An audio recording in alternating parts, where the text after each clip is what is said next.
Today we'll continue to discuss the remaining portion of the agricultural production, particularly in relation to the position of the peasant in the village, and then we'll go to the village community. The peasant in medieval India had a large number of cattle. Manrik, the 17th century traveler, had found in the densely populated area of Bengal large number of cows grazing in the field. Chaitanya in his days had seen on the edge of the village hundreds of cows grazing in the field. Abul Fazal stated that there was a tax on the domestic animal, but he exempted, according to the government order, 2 cows, 4 bullocks and 1 buffalo from the tax.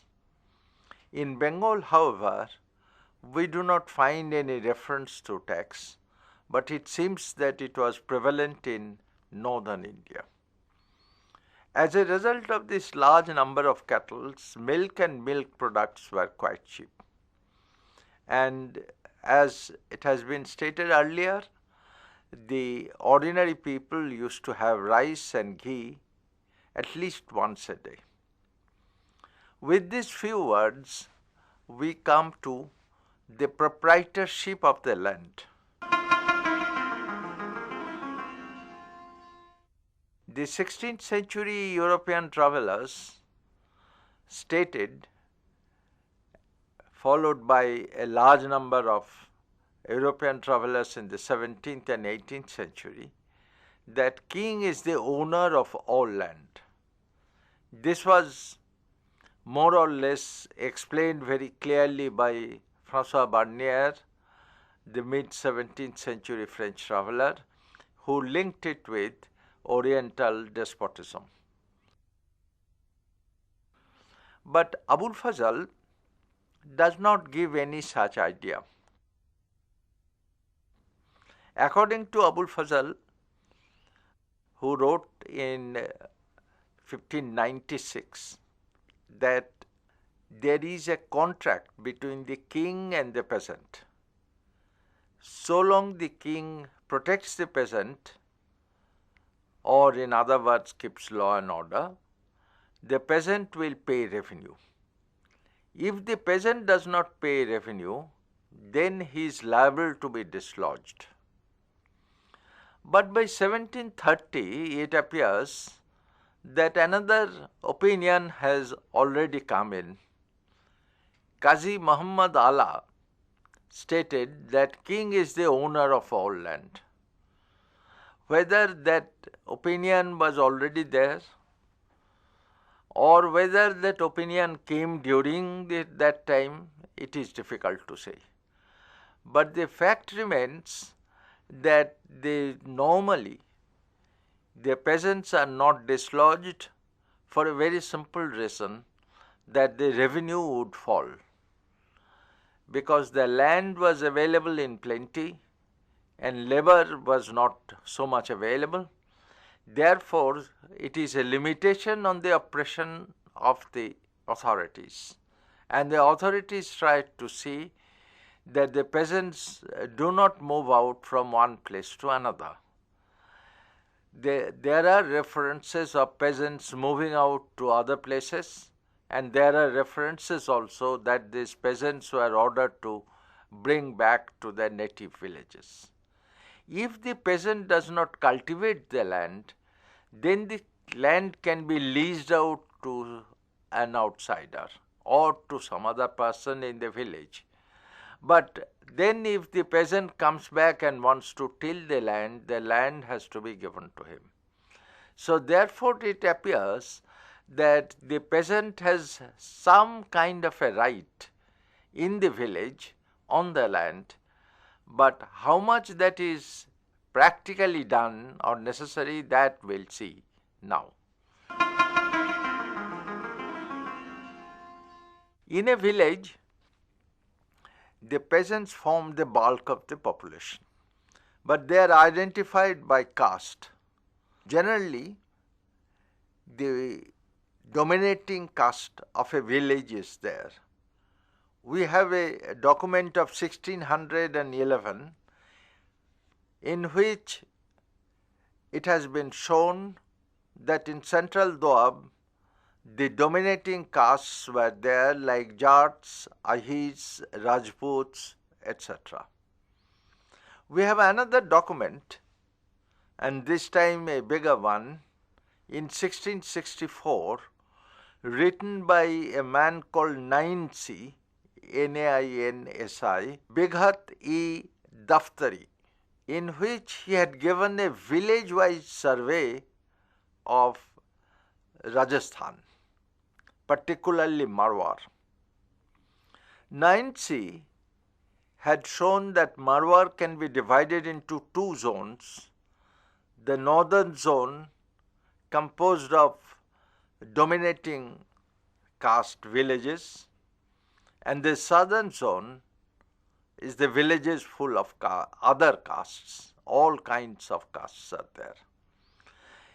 What is important in Nainsi's document is that there is practically no reference to any artisan, very rare, and there is no reference absolutely of any Dalit. But we know that these are there as laborers.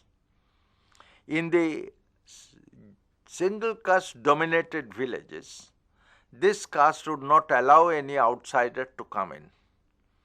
But the village has a particular problem.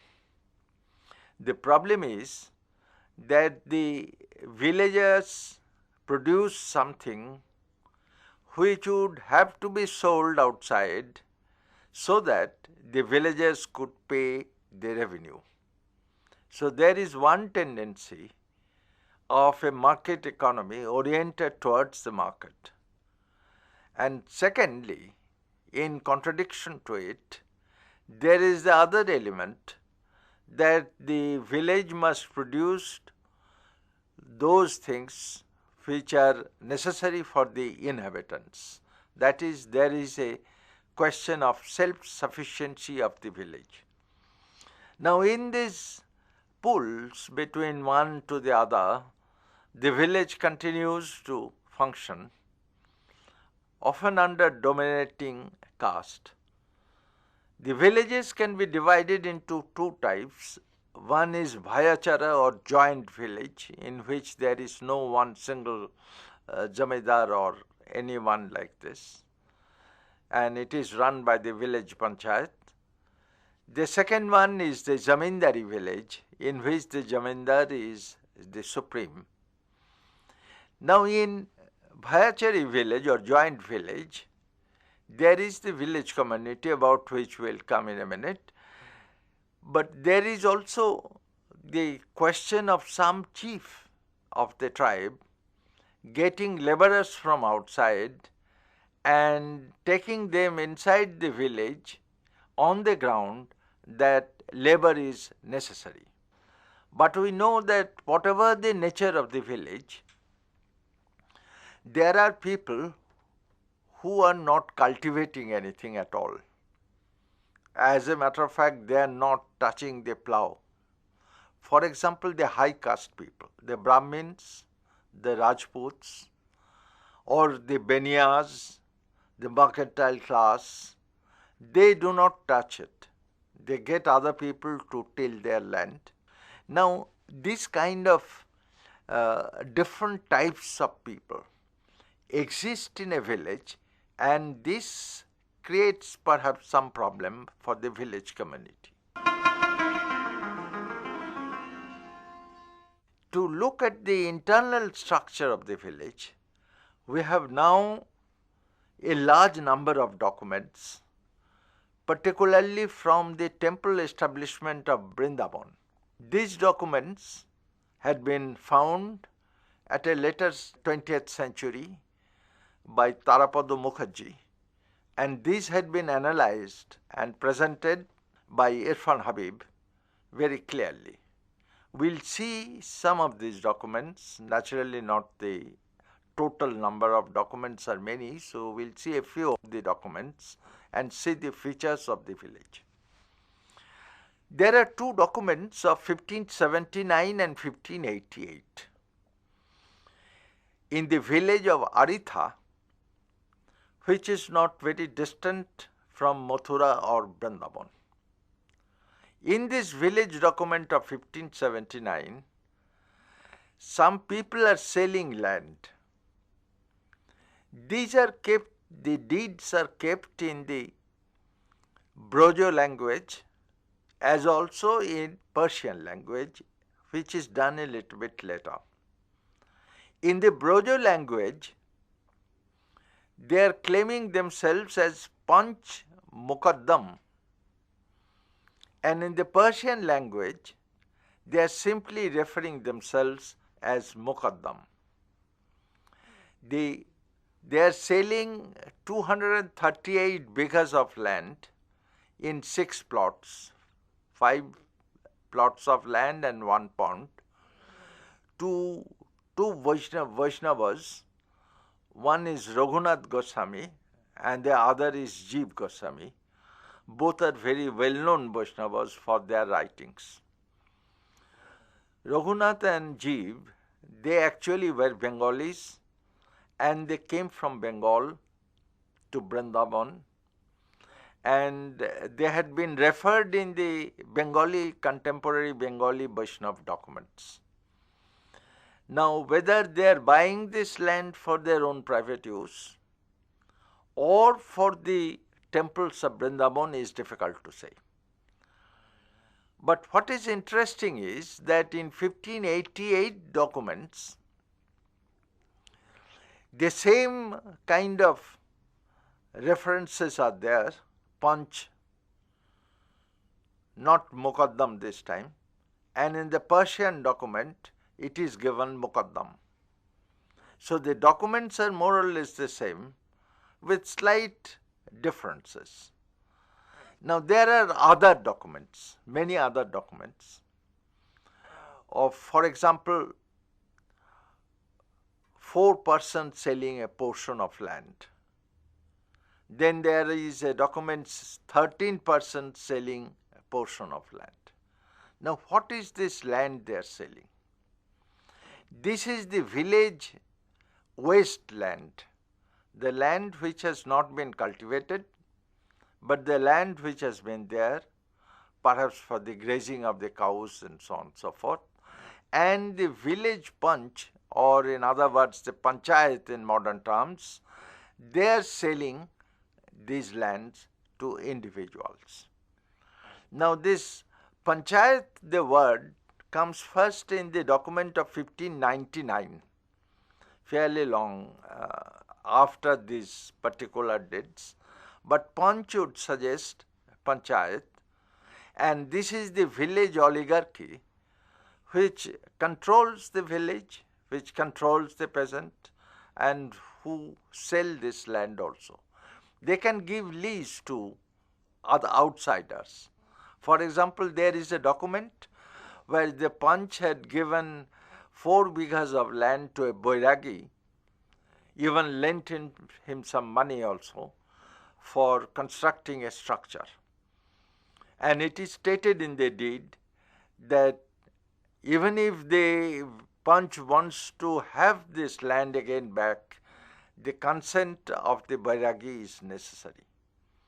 That such kind of clause is there has been confirmed by the Muqaddam of the area in 1641, much later, and the Bairagi continues and his successors continue to be there for a fairly long time. So therefore the Panch or the Panchayat, they control the village wasteland, and there we can see what is the extent of the authority of the Panchayat. The Panchayat can only sell or give lease to the village wasteland. They have no right on the individual land of the peasant cultivated by them. As a matter of fact, there are records when two peasants sold their lands to outsiders without any reference to the panchayat. So therefore, the panchayat has certainly an authority, some kind of control, but there are also limitations. The panchayat can give lease, as had been stated in case of the Bairagi. It can also do other things with the village wasteland, but they can never touch the individual land of the peasant. Now the question comes that what happens to the money that comes in? The sale money or the lease money. Here Abul Fazl said that every village has a patwari. The word perhaps coming from the person who gives patta, maybe. But in any case, patwari is the accountant of the village. He keeps the register of income and expenditure of the village. But this document, this register, which has not been found, except in some samples, which I'll tell you now, this register is not an official document in the sense that Mughal administration does not rely on such a document. Although the Mughal officials audit this income and expenditure, here is the peculiar role of the state. The state acknowledges the patwari and acknowledges his function, the keeping of income and expenditure, audits his book, bahi, kagaz ka bahi, but does not accept the income and expenditure as stated by him. So there is a ambiguous role of the state so far as the village community is concerned, and we'll see more. Now in the time of Aurangzeb, we have certain manuals, actually 3 manuals of revenue which had been found. These revenue manuals give the idea of the income and expenditure of the village. Now from this, one can see that the principal income of the village community comes from the share given by the peasant to the village community. Every peasant or a person has to give a certain share which forms the financial pool of the village community itself. The amount of share depends on the size of the family of the peasant, as also the size of the land that he holds, which is not uniform. And with this money that is there, the village community can lend money, for example, to Bairagi as they had done, or even buy seeds, even give loan to the peasants. So various things can be done on this. Now the principal expenditure of the village community often comes in the loan given to the peasants, but in certain cases, to pay the revenue, the village community has to take the loan from the Mahajan. And in one case, it has been seen that 3/4 of the revenue has been paid by the Mahajan as loan, and the village community is repaying him not at one time but in installments. So there is a large amount that goes in this. The other expenditure was that from this financial pool, the village officials get some money.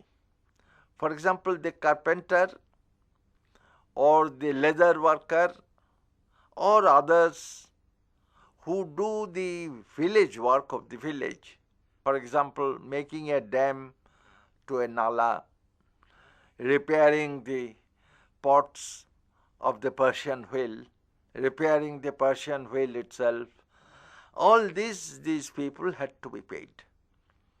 So it is not a free or begari, as one says, but an exchange of services with the money, but sometimes with land.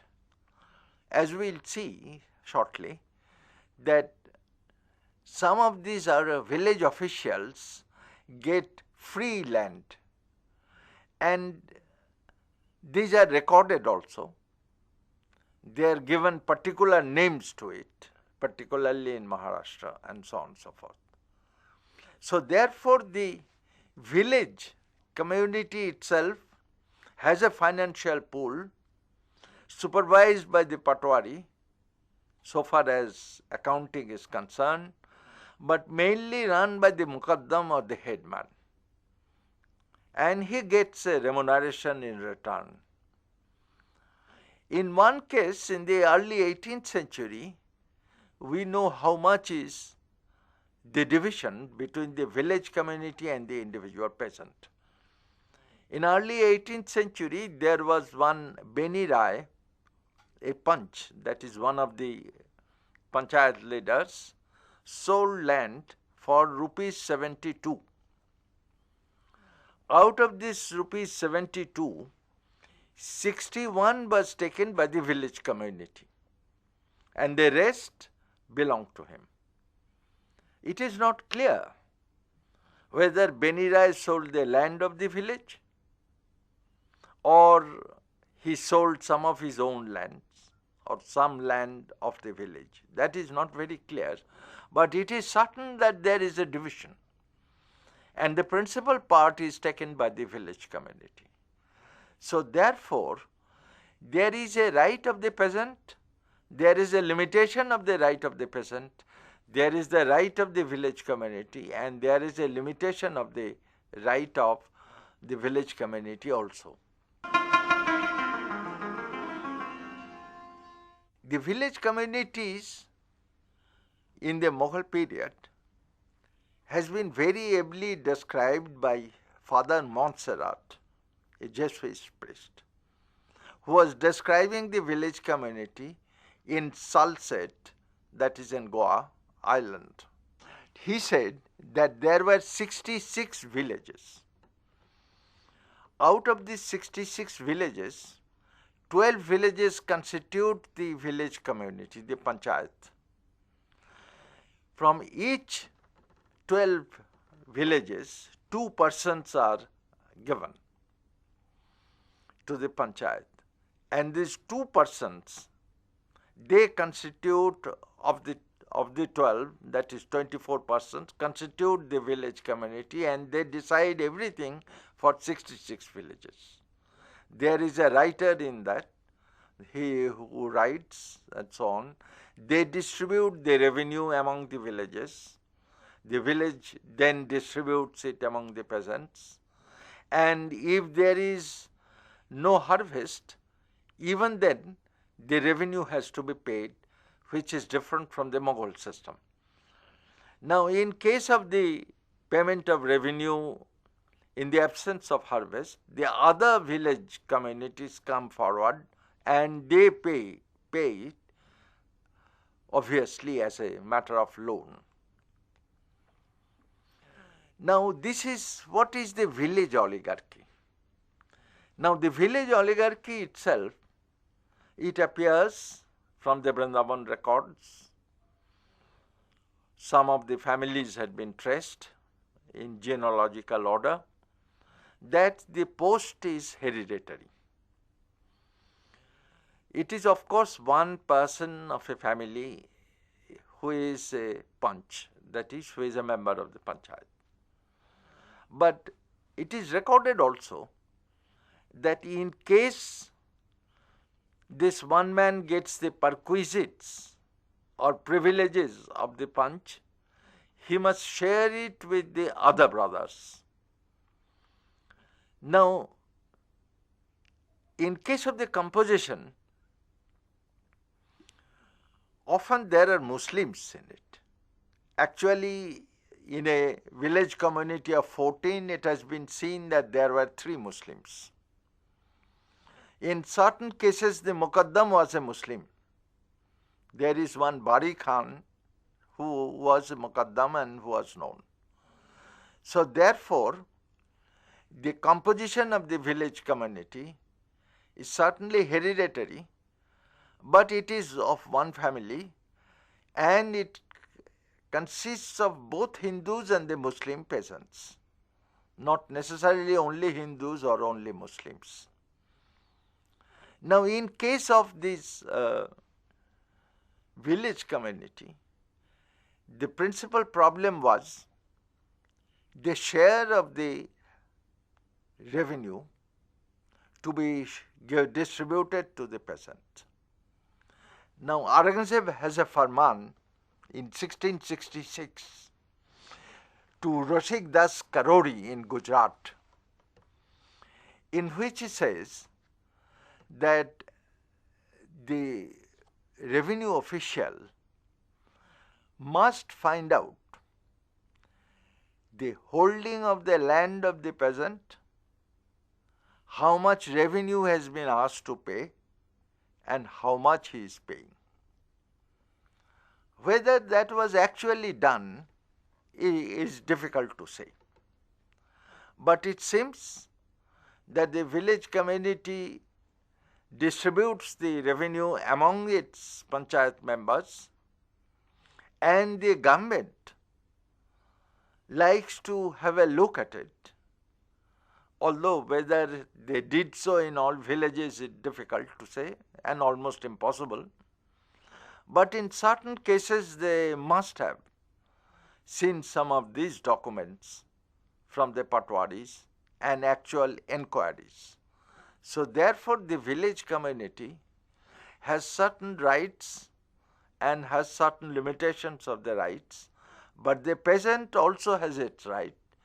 The village community once again cannot touch the individual holding of the peasant, but they can always give pressure to the peasants, about which we'll speak next day, the village officials and their functions and the role of the state. Thank you.